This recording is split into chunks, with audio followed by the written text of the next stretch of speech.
Stock Market Jobber morning meeting. I'm Berlin Weeks, going to be, and this is Mark Petrina. Good morning. Uh, all right. Hello, everybody. So, who watched the hearings yesterday? I think that's what broke my Wi-Fi.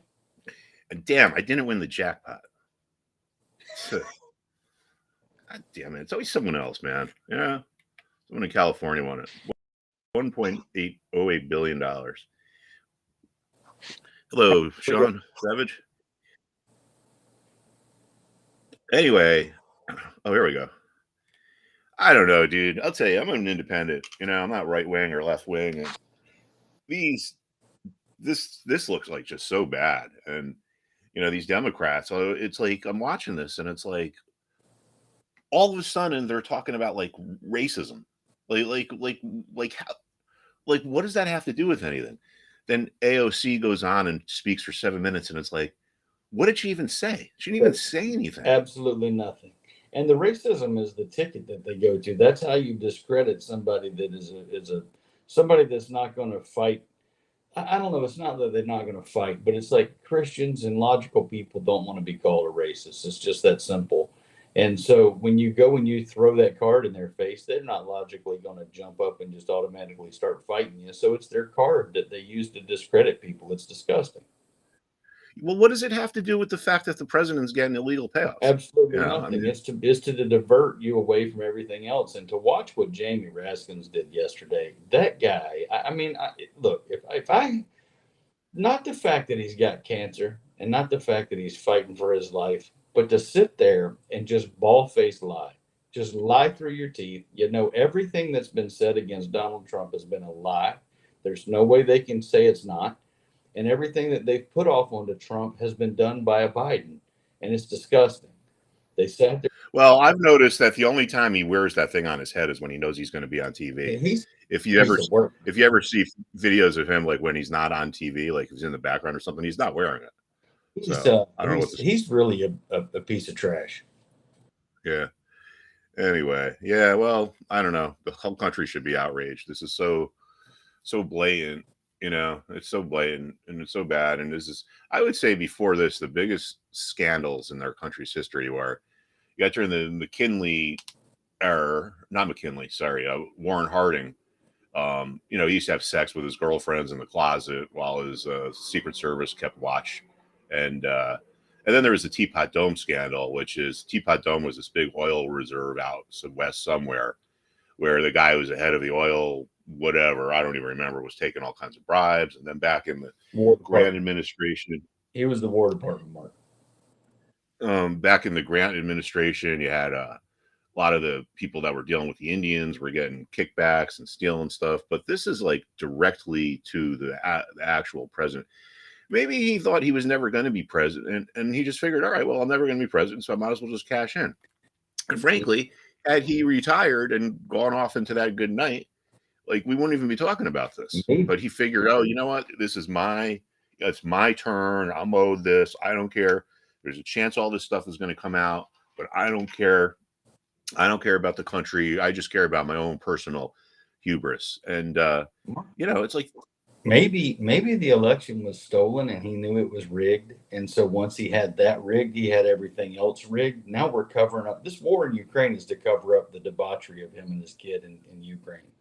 And yeah, I don't doubt it, man. I won't doubt it. This is really, really hideous. It's horrendous. I don't even know if there's a word to describe what these people have perpetrated on the American people, because it's not just our country, it's the people. Every single one of us that lives here has just been taken advantage of by absolute pieces of trash, and it's disgusting. Yeah, and it's like, look at this guy, Hunter Biden. I mean, the dude has kids, and he's taking pictures of himself having sex with hookers. Like, what is wrong with him? He is a privilege. That is the ultimate white privilege coming from your ultimate Democrat leader. I mean, come on, man. I am so tired of being preached to how they're the intelligent ones. The adults have finally taken over the White House. We're going to start doing this from an intelligent perspective. You guys are deplorables. I am so sick of being talked down to and being treated like I don't matter. They come to me every year and they get my tax money. I pay my taxes, and I don't bitch about it. Send it matter what, and it's not fair to the rest of us that do that for people to use. I mean, my God, I just watched Garth Brooks and his wife Trisha Yearwood go out here and do a support. You've got to donate to Ukraine. Now, my ass, if he wants to donate to Ukraine, he can go right ahead and do it. But that's not my responsibility to take care of Ukraine. I want them to block the border. That's what I want. I mean, to be perfectly frank, I don't really care if Russia runs Ukraine or not. It's like I don't care. It's on the other side of the world. Absolutely, it is irrelevant to the American cause. It just doesn't give a shit to us. I don't care about Zelensky. I don't care about Ukraine. It's irrelevant. So Sean's got a question. All right. Mark. Well, it all depends on like what's like if a sector is neutral, then it's not going to be like the driving force. But if something is really overbought or really oversold, and it gets to like an important price level, then it looks like it's about to move. So I guess the answer to your question is you got to look for the sectors that look like they're going to move, as opposed to the things that look like they're kind of neutral. Like in other words, just it's never going to be this simple. But if every sector in the market is flat and neutral, and there's one sector that's really overbought and at resistance, well, then that sector that's overbought and at resistance is going to be the sector that's in control. So sometimes it's pretty easy to figure out. Sometimes it's just one sector and it's obvious. Other times it's a little more confusing and it's kind of hard to figure it out. But all right, so let's go to look at some stuff here. Now, we talked about this in our, I don't know if I talked about it. I mean, I speak so much, I don't remember what I talk about where, but I know that maybe it was in the afternoon class. I talked about how, all right, well, you know what? If this sells off, this is Tesla. If Tesla has good numbers and goes higher, look for resistance around 312. And if it sells off, look for support around 281. Now, where is it trading this morning? 281. How did I know that? Do I have a crystal ball? Well, no, I don't, because if I did, I would have won the lottery and I wouldn't be here right now. So the reason why I saw 281 is I just looked at this little, let me just see here. Close is 282. Yeah, so I just looked at this little top here, which is right around 281. And I said, all right, well, levels that there was resistance, there tends to be support. So you can't even see where we're trading now because right on this black line. See that little dotted line there is where we're trading. So it's right on there. So this just kind of shows you how, I don't know, for lack of a better term, like how powerful this type of analysis could be. Now, I don't know the numbers and, I don't really know too much about Tesla other than, I mean, I don't know too much about its business, but, if it turns out the numbers that are better than people think, then this is probably going to be a place where it's going to rebound from. But it's not a coincidence that this is where it stalled out, at least for now. All right. I mean, if the numbers are worse than people think, it could go lower. People, the analysts got to come into work and they got to have some time to do their research. But I just wanted to point that out. I mean, in the pre-market, I'm sure a lot of shares have traded. It's got to be probably millions. And there we are, right on that 281 level. So it just goes to show you, man, like if I was to like short this ahead of the earnings, I would be covering right now. And then also Netflix reported. So let's look at that.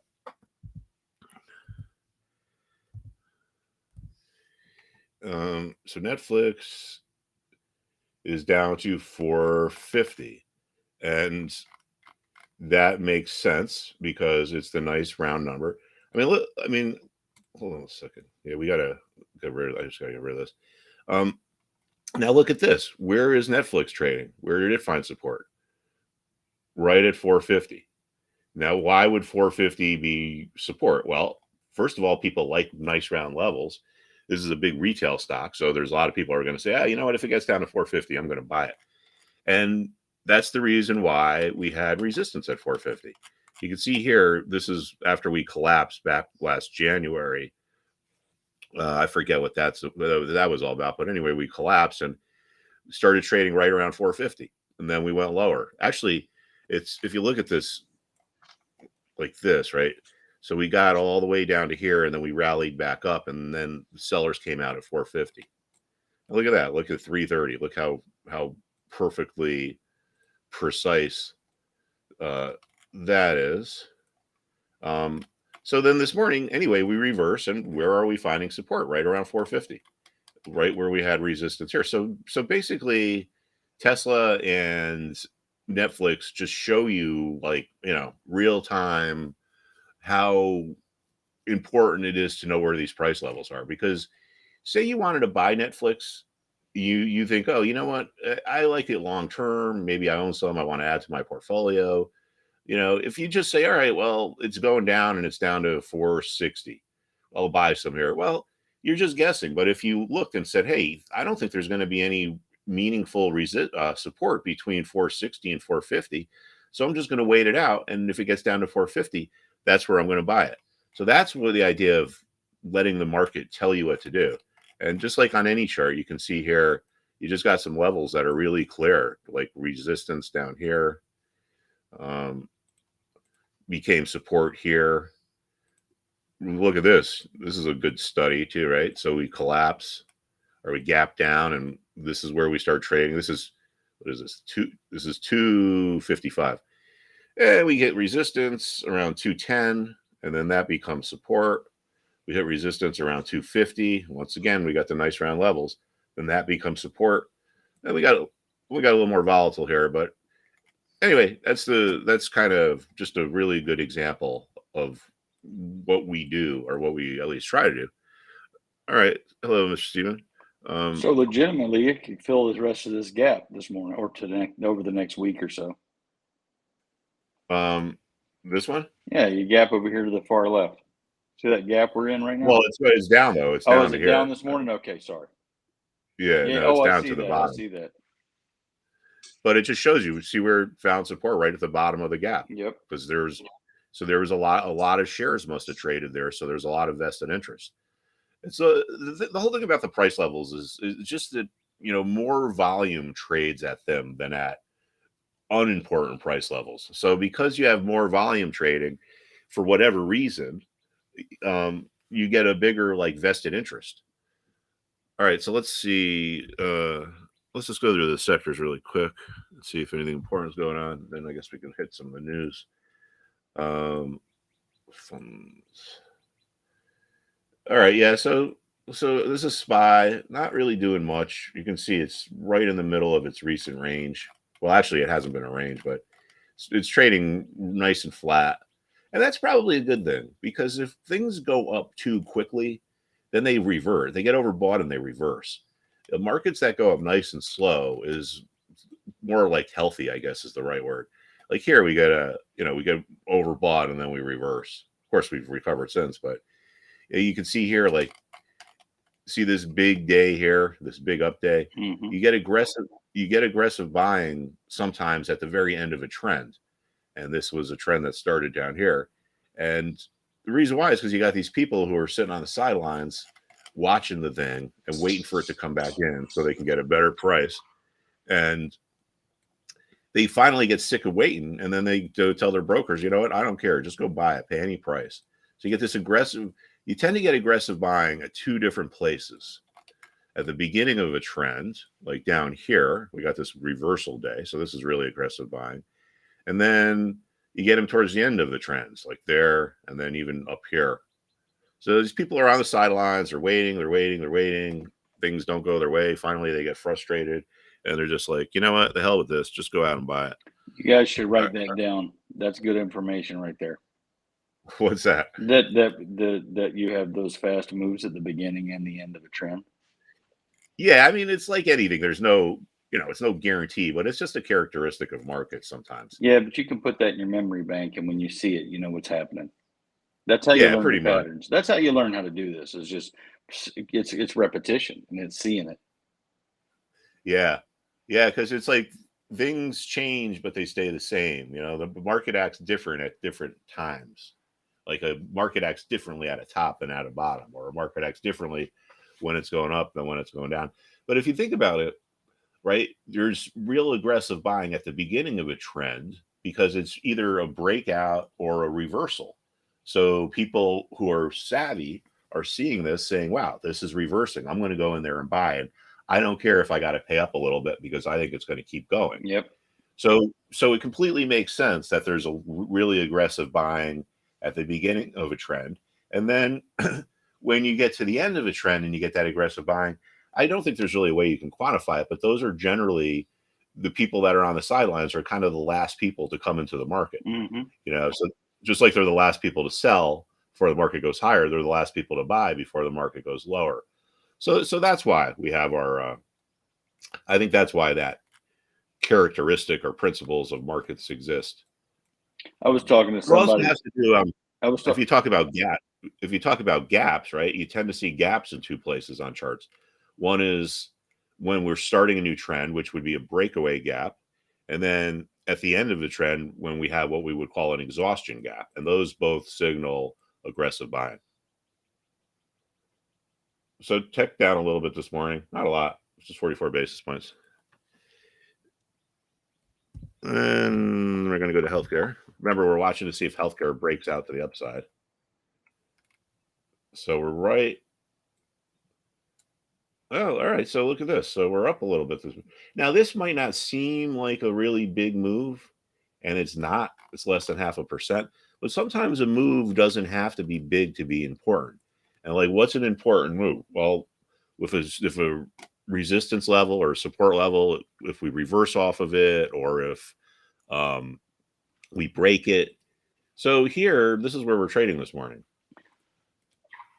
So, we're trading above what's been resistance. So this, even though it's not a big move, this could end up being very good action over here because we could be breaking out. So remember, we were watching healthcare and financials to look for breakouts. So next up, we'll bring up the financials. And that Johnson & Johnson was playing with my emotions yesterday, man. Good Lord.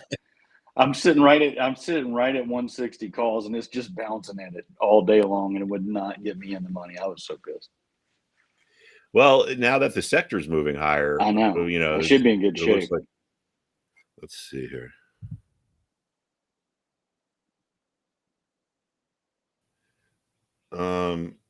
Yeah, it's a decent move this morning. It's over 1%. Awesome. I like it. And yeah, I mean, if this 161 level breaks, I think that's, we could have a decent move higher here. Daddy needs a new pair of shoes, baby. Yeah, tell me about it. Hi, Di. How are you? All right. So right, we got to watch healthcare to see if this resistance breaks. I mean, right now we're trading above it. They'll probably retest, and we got to see, does this, what was resistance, convert into support? And that happens because there are remorseful sellers trying to buy their shares back. And if that happens, and that sets the stage for a move higher, things usually don't like really rip higher. They usually kind of go slow. I mean, this is like an exception here.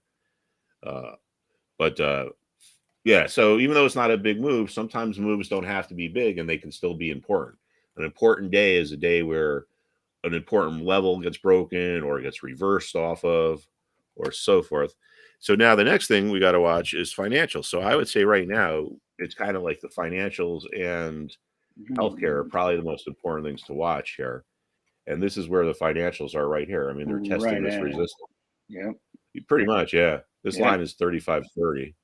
And they're trading at 35.18, so we're only 12 cents away. Man, I tell you what, it's technical analysis. I mean, that's why people look at it and say, damn, that's got to be magic, because they don't really get into the crux of what it is. But, it looks magical. You look at it, you're like, how does this thing keep going back to the same exact spot over different times? But it is all psychology. And the way you explain it opens it up to people so that they understand it, Mark. You do a really good job, by the way. I don't know if I've told you that lately. Well, I've been doing this a long time. But the trouble with technical analysis is that a lot of its practitioners don't really seem to know what they're doing. And people say to me sometimes, like, oh, you're one of those chart guys. It's like you follow like astrology and tea leaves. If you look at this through the prism of, what's Fibonacci theory? What's harmonic charts? What's Elliott wave? You're just not going to be able to understand it, because that stuff is all science fiction. Right. And it's one thing to identify a pattern. Oh man, I'm out of water. It's one thing to identify a pattern, and a lot of analysts do that. They'll look at a chart and be like, oh, here's a wedge, or here's a triangle, or here's this, or here's that. But they maybe recognize what they think is a pattern, but they don't understand the principles. And like, I'll give you a perfect example, right? If something is going along sideways and what looks to be the old head and shoulders pattern is there, people are going to be like, oh, that's a head and shoulders pattern. But a head and shoulders pattern, by definition, is a reversal. So it's got to be at the end of a trend. It can't be within a trend. And what we look for with the head and shoulders, which I will just make one right here because I don't really feel like looking for one because it's kind of really hard to find them actually. But anyway, so people look at these patterns, but they don't really understand what it is that the pattern is showing because they don't think about the psychology. And this would be your head and shoulders. And I'll tell you what I would look at here. Actually, yeah, I'll do this. So there's two things to look at in the head and shoulders if it's on the top, and it's the reversal if it's the bottom. Second, or first of all, you notice how this right shoulder is lower than the head. All right, well, that's your lower high. When the sellers start to get aggressive, and they are willing to accept lower prices. So when you get a lower high, it could be a bearish signal because this is kind of going along here. This would be going along and it's like peak and valley. Here's the other thing. I should have done a better job drawing this, but let me see if I can get this right here. So there you go. I'm going to make that go there. I'm going to make this go here. And then now there are examples where you see a lot of these. Okay. So I'm only going to put one little peak, but the same thing could be going on with a bunch of peaks here. So when a market is going higher, we get this phenomena of seller's remorse, and that manifests itself on the charts. Now, obviously, if a market's going higher, people are going to be remorseful because people are going to sell and it's going to go higher. So you get support at the former resistance level, right? Resistance becomes support. And we've seen that on plenty of charts. We see it on the Excel. We could see it right here. Resistance becomes support. All right. Now, when we get up here to the head and we come back below this left shoulder, but there's no support there, it tells us that this phenomena of resistance turning into support is not occurring anymore. So these are characteristics of a top. You lose the seller's remorse and you have the sellers getting more powerful or more aggressive, and they're willing to knock the prices down. So that's why this head forms, or that's why this peak forms at a lower level than this peak. So that's the essence of the head and shoulders pattern. And a lot of analysts will just, they look for these patterns, but they don't really understand what it is that they're looking for, what the psychology is. And if you look at the charts through the prism of psychology, you don't need to memorize all the names. You don't need to say this is this pattern or this is that pattern. Like, look at the whole, like in the candlestick world, it's got all these fancy names for patterns. And I know that this here would be a bullish engulfing pattern if this was candlesticks. It might even be something else. Unfortunately, this trading view is not very good at showing you what the candlestick patterns are. But anyway, let's just say this is a bullish engulfing pattern. All right, well, it's engulfing because the action of this day eclipsed all of the action of this day. The low was lower than this low. The high was higher than this high. But do you really need to know that to see that, oh, this is a bullish dynamic? The red team is in charge here, pushing the ball down the field. And then finally, the blue team makes a couple stands like here and here. But finally, on this one day, had you looked at this in the morning, you would have thought, oh, gee, it's going to be another down day because we're opening at a lower price than we closed at. But by the end of the day, the blue team or the bulls completely turned it around and overpowered the sellers and pushed it all the way up to here. So sometimes when a trend changes, it takes a while, a couple weeks, couple months, depending on what time frame you're looking at. And sometimes it changes relatively rapidly. Well, the slow change would show up on the chart as a rounded top or a rounded bottom. A quicker change that happens over, say, a course of a week would show up as like a V pattern or an inverted V. Something that when the trend changes or the leadership changes in one day, we could call that a reversal day. So it doesn't matter. You could call this, you can call this a bullish engulfing pattern. You could call it a reversal pattern. You could call it the, I don't know, anything, your mother's ugly pattern. But it just shows you that the blue team has taken over. Think of the football field, right? Football taking the ball down the field here. They make a goal line stand, and then the blue team reverses the momentum, and we push back up the field going the other way. So I guess the point I'm trying to make is that it's not really important to say this is this pattern or this is that pattern. What's important is to understand what it is that the pattern is actually showing.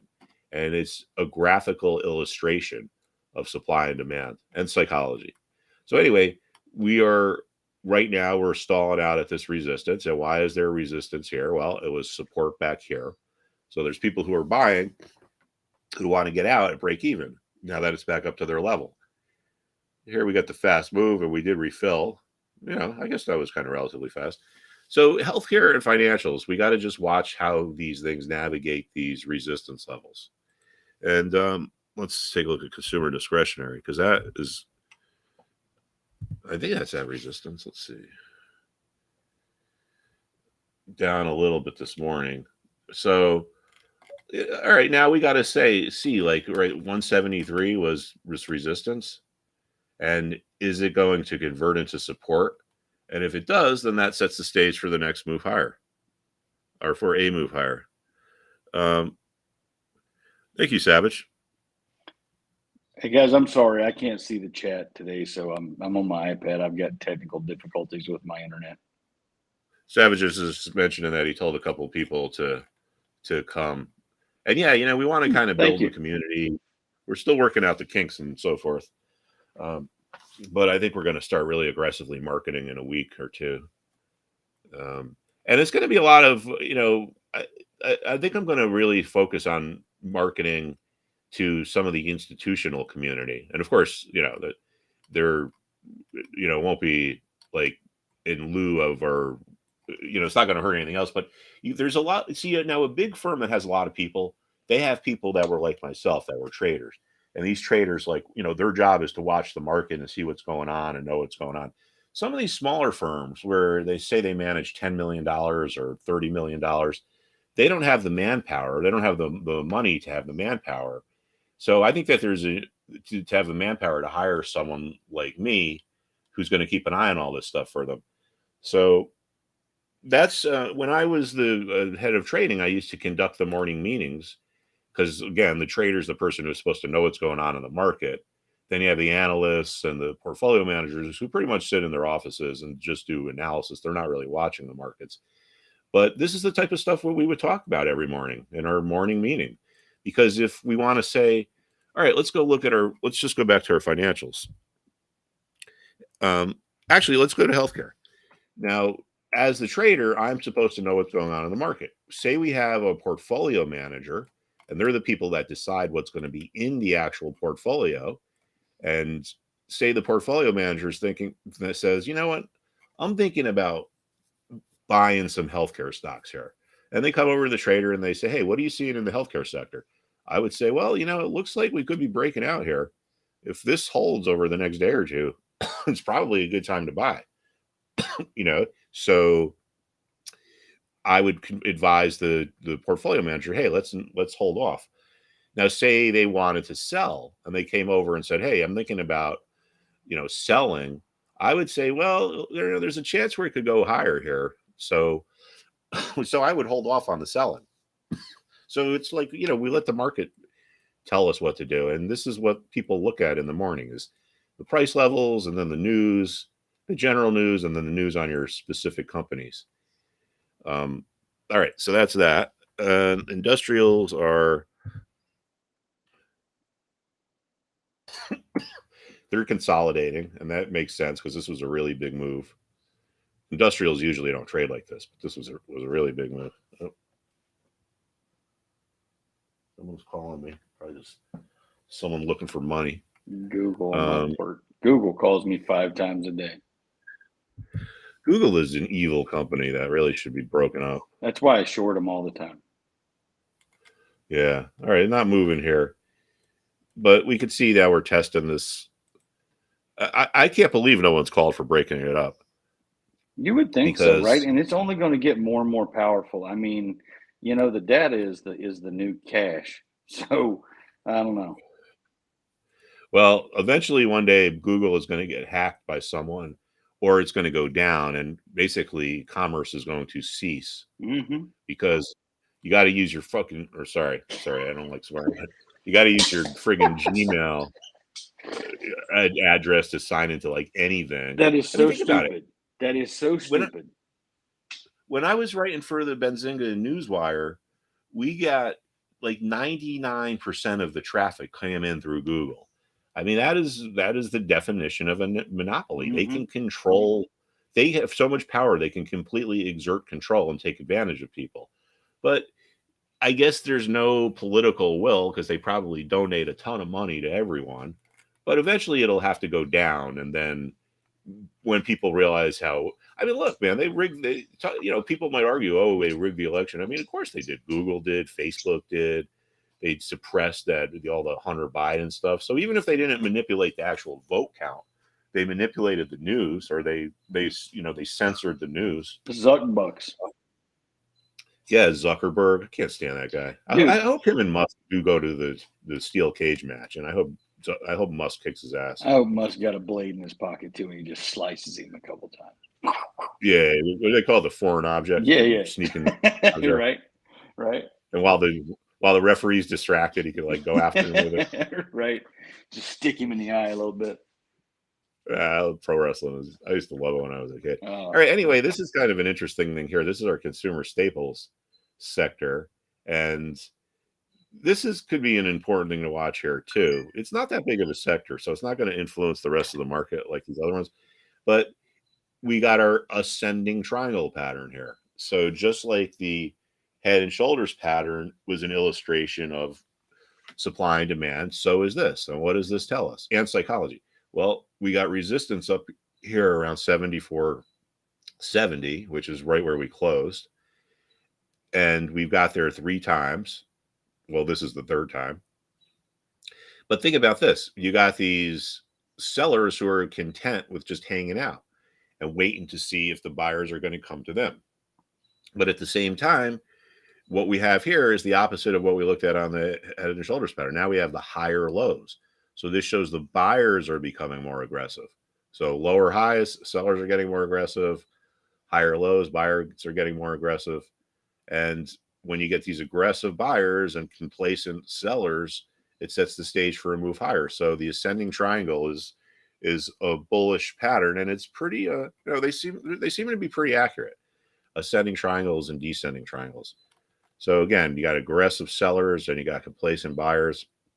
Could set the stage for a move higher. And we do have this rapid move down here.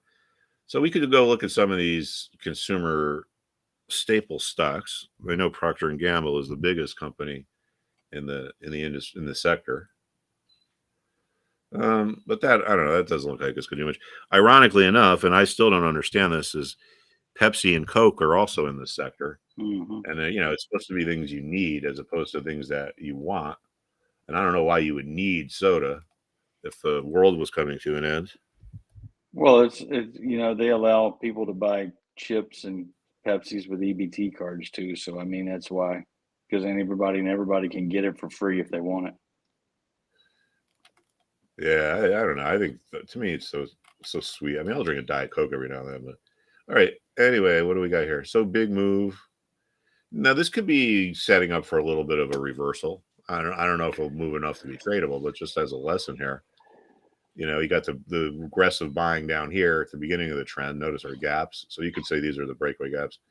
And then we got this big move here, but we are at a resistance level. So I don't know, chance that rolls over. But look at the scale. I mean, that's really not that big of a move. If it does roll over, we're only talking about like 50 or 60 cents. Mm-hmm. And then we can go and check out the XLP fact sheet. And this tells us what's in the sector. The things that begin with X are what we call spiders, and that comes from Standard & Poor's Depository Receipt. And they're ETFs that are designed to track sectors. And when we look at a sector that looks like it's going to move, well, it looks like consumer staples might be set up to move, because if it breaks that resistance, it's probably going to have a pretty rapid move higher over the next, I don't know, week or so. So we can come here and go to, let's see, XLP, SSGA. Oh, wait, what am I doing? All right, there we go, holdings, sorry. All right, so you see Procter & Gamble is 14%. So they pretty much dominate this, and Pepsi is 10%. So you get these two companies are 25% of a index, and I would imagine this probably holds maybe 50 or 100 stocks. As a matter of fact, we could actually just see here how many holdings they have.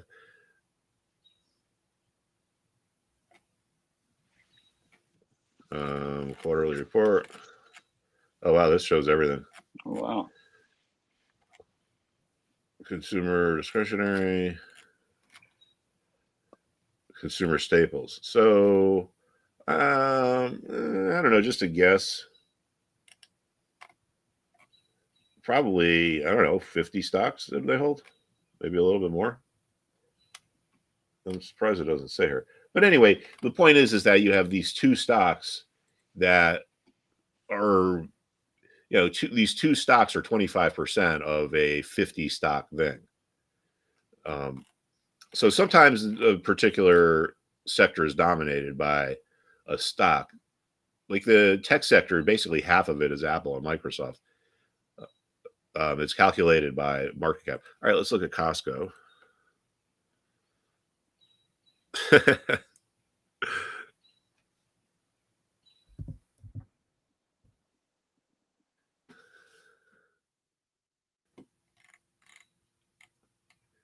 All right, Costco. I don't know if I see anything here. Maybe if it gets up to around 560, I'd be looking for a reversal. If it gets up to like around here. What else? Philip Morris. I don't really like Philip Morris because I just think they kill too many people. We're going to go over to Walmart. They do. Think about it. If cigarettes were invented today, they'd be illegal. They wouldn't be invented today. Of course, the vape is still available. There was a time when people actually thought smoking was good for you. Oh, I know. You see commercials from the 60s and the 50s. Docs sitting there in the office smoking, or in the old movies, doctors in the doctor's office smoking while he's talking to his patient that's got lung cancer. It's crazy shit. The good old days, Marcus. Yeah, when I was in high school, I got my wisdom teeth taken out, and I'll never forget. I go to the doctor's office, and he was actually a fighter pilot in World War II, and he had all these model planes hanging from the ceiling. And then he's talking to me about the procedure, and he's just like, "Hey, do you mind if I smoke?" And I was like, "It's your office, man. I don't care." I don't know what was his name, Dr. Brody, I think. Anyway, this is maybe something to put on the radar screen here. Obviously it's been trending sideways over the last probably 2 weeks, but if this support breaks, could have a play on the downside. And again, markets tend to move down faster than they move up, so it tends to be easier to make money on the short side. And when I say short side, I just kind of mean philosophically how you're positioned. I don't mean actually short stocks.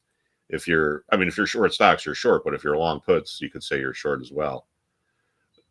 A little bit of a, see here, we hit resistance, the exact same level we hit resistance there. And if you think about it, this really is an amazing phenomenon. We're talking about a company that's $420 billion market cap, and somehow the stock just manifests itself in these perfect levels. And it's because of if you don't look at this through the psychology, then you're just never going to understand it. People sell and then they want to buy their shares back. Same thing here. People buy and then price goes lower and they tell themselves, damn, I made a mistake. I'm going to try to sell to get out. So you get resistance at a former resistance level. Happens all the time. So like it happened here, was resistance there, and it happened here. All right, let's see what else is next up there. Walmart, Mondelez, Altera, Colgate, and Target. Let's look at Target. Target. There's a big Target here in Stanford. It's 2 stories. My daughter works for them. It's a really piss poor managed company.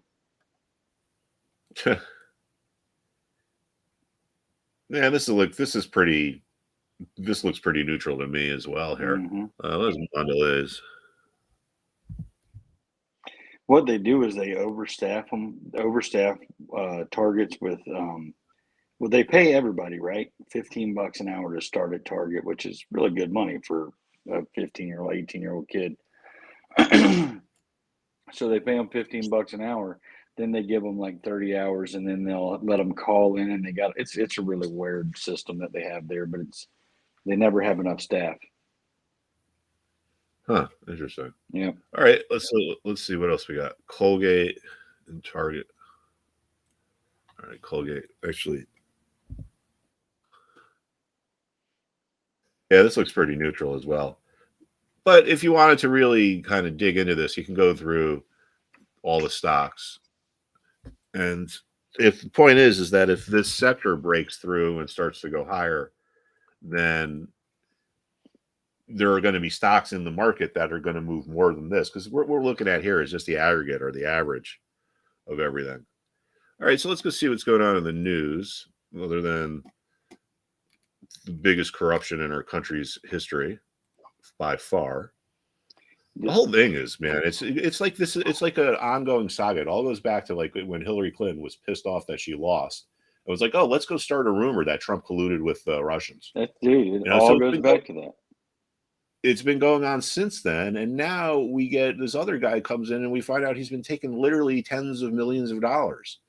And it's like, his son gets put on the board. He's getting paid $1 million a year. I mean, you don't need to. Like, you could be a hardcore Democrat, right? And I have friends that are. And I'll say to them, listen, dude, the board of directors is supposed to be something that oversees the management. So there's supposed to be people that have a lot of industry experience and a lot of expertise.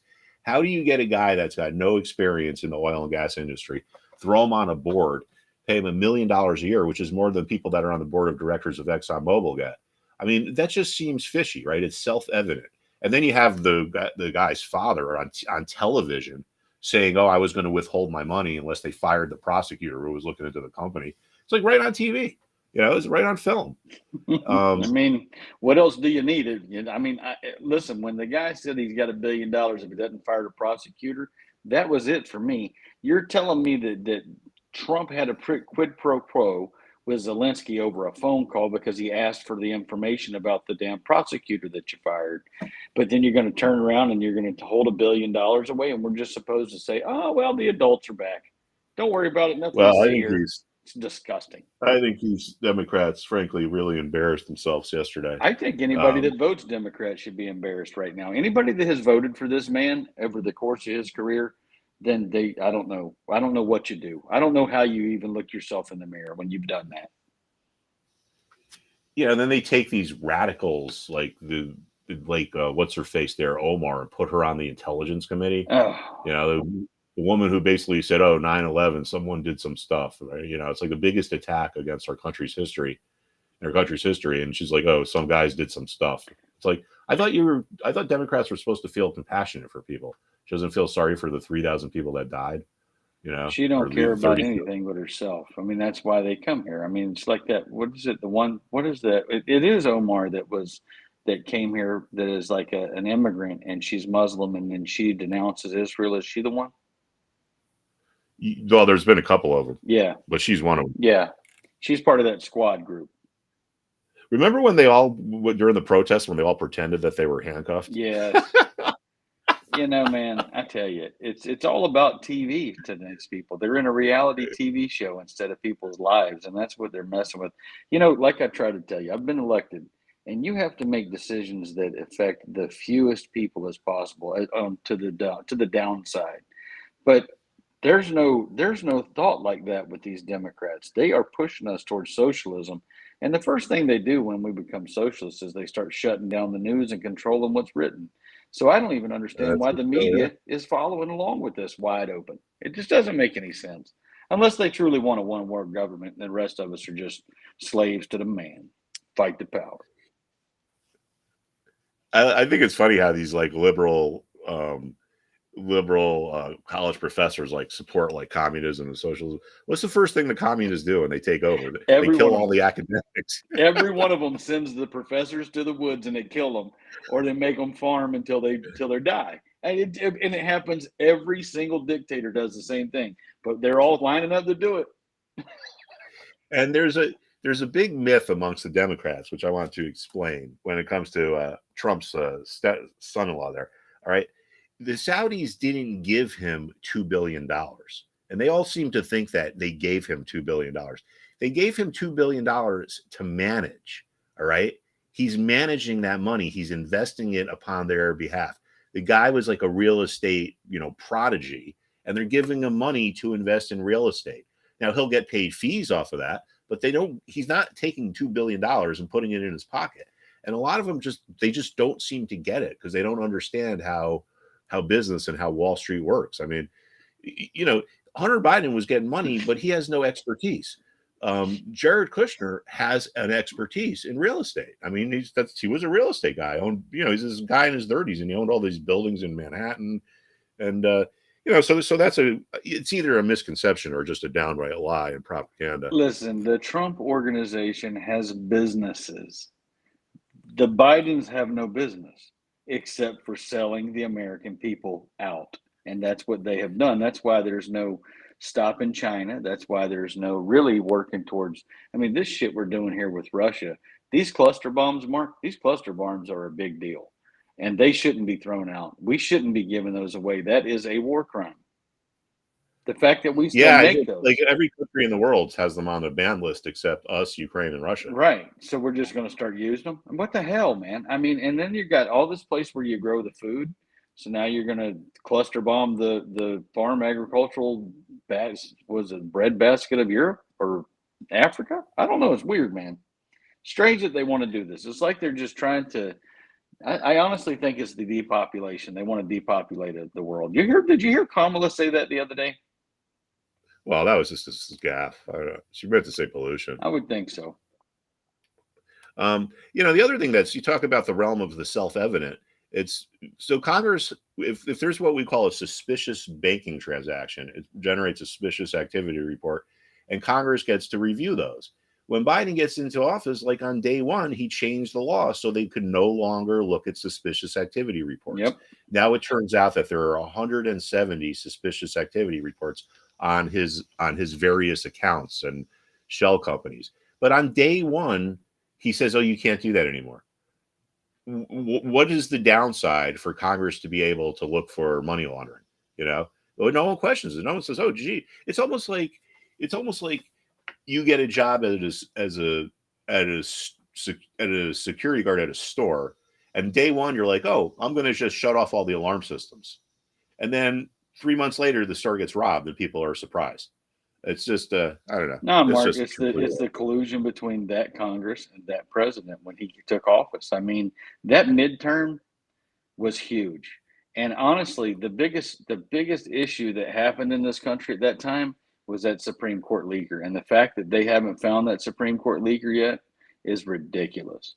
It's probably the justice that leaked that information. Honestly, I wouldn't doubt it at this point. I wouldn't be surprised either. Like that Sotomayor, and these people shouldn't be on the Supreme Court. They're not smart enough. Well, and the lady that can't even define a man and a woman, I'm sorry, but it is specific. A man cannot have a baby, and he cannot milk a baby. You cannot breastfeed a baby. You probably could, I guess, if they give you all kinds of shit to do it. But then that baby's living off of what your body produces. So if you're all jacked up with hormones to be able to produce milk so that you feel good, what the hell? It's just, man, this whole world is messed up. I really want to get off the rock, Mark. Hopefully we can go to Mars soon and it won't be like this. All right. Well, I'm going to Are you a long or short Nasdaq? I would say I'm neutral at this point. I'm gonna just look at I don't generally look at the Nasdaq. I look at the tech sector, but let's see what the Nasdaq looks like.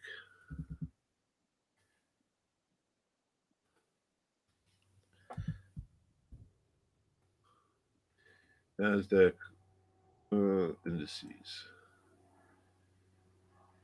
All right, I guess we could look at that's the Nasdaq 100, Nasdaq the composite. Well, I mean, I would put it this way. I would say I'm pretty neutral because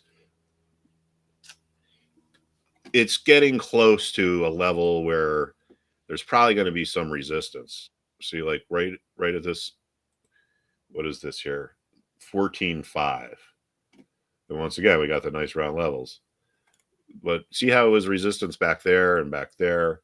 And now we're just 150 points below it, which might sound like a lot, but that's only maybe a day or two. So I would be at this point, I would be on the sidelines just waiting to see if it breaks or if it reverses. Because when these things get to these important resistance levels, they don't really tend to stay there for too long. You know, they break one way or the other. Like you can see here, you know, I mean, this was 5 days, and even that's kind of a long time period. So my official position, I would say, is I would be neutral on the NASDAQ right now and thinking that we're at an important price level, so we're going to break one way or the other sooner or later. And I don't know which way that's going to be. I think all of a sudden people are really bullish, which is bearish for the market. Because if a lot of people are bullish, what have they done? They've spent their money already. Yep. And if they invest their money, then there's no more money to buy and the market runs out of buyers. And then the only way it can go is down. So that's what I would be looking at there. Now, what's interesting is this is the NASDAQ. If we look at the S&P technology sector, and people really aren't talking about this much. We're going to go to XLK. You know, this is trading at an all-time high here. So you got the biggest sector in the markets trading at an all-time high. And, you know, like no one's really even talking about it, which I find kind of amazing. But this looks like I would be kind of neutral on this here too, because this, you know, it's overbought and it's had a decent move. So I would say it's probably going to spend some time consolidating. Unfortunately, this is what we have to do when markets go higher. We have to see if what was resistance becomes support, resistance becomes support. This is actually a really good example here. When resistance becomes support, that sets the stage for the next move higher, because markets just don't go straight up. They take breaks. So resistance becomes support there, and resistance here became support here. So now if after 3 or 4 days, if this holds above this level and that support, well, then that's when I would start to get bullish. But I don't think you're going to really miss anything by being on the sidelines. I don't think we're going to get some kind of like a huge move higher. And a lot of trading is having the patience to stay on the sidelines and wait until you see something that's compelling. A lot of newer traders, they end up in trouble because they overtrade. They feel like they always should be in the market, or they feel like if they're not, they're going to miss out. But that's not how it works. I mean, one of my favorite comments I always refer to is Jesse Livermore said, "I made my money by being out of the market. I didn't make my money by being in the market. I made my money by being out of the market." And I think what he was referring to was the fact that he's able to stay on the sidelines and wait until he sees something really good at low risk. And then that's when he jumps in. All right. You're welcome, everybody. I got to get going. But thank you. And I guess we'll be back tomorrow morning at 8. And I appreciate it. And I'll see you all then. Thanks, guys. Joe Biden's still the most crooked president in American history.